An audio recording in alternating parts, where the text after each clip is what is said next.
Vicky Vox.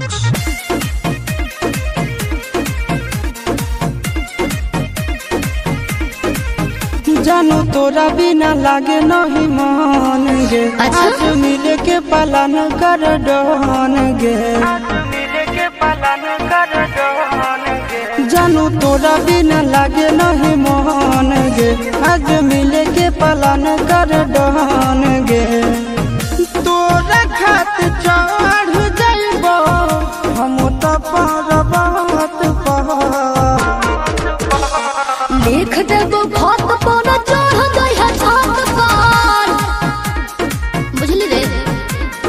लिख देबो खत पर चढ़ गया छत पर।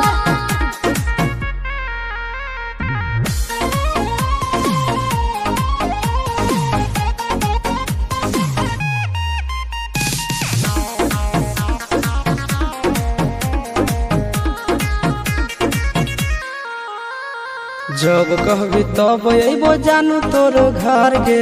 तोरा खातिर जइबो हम हद से गुजर गे।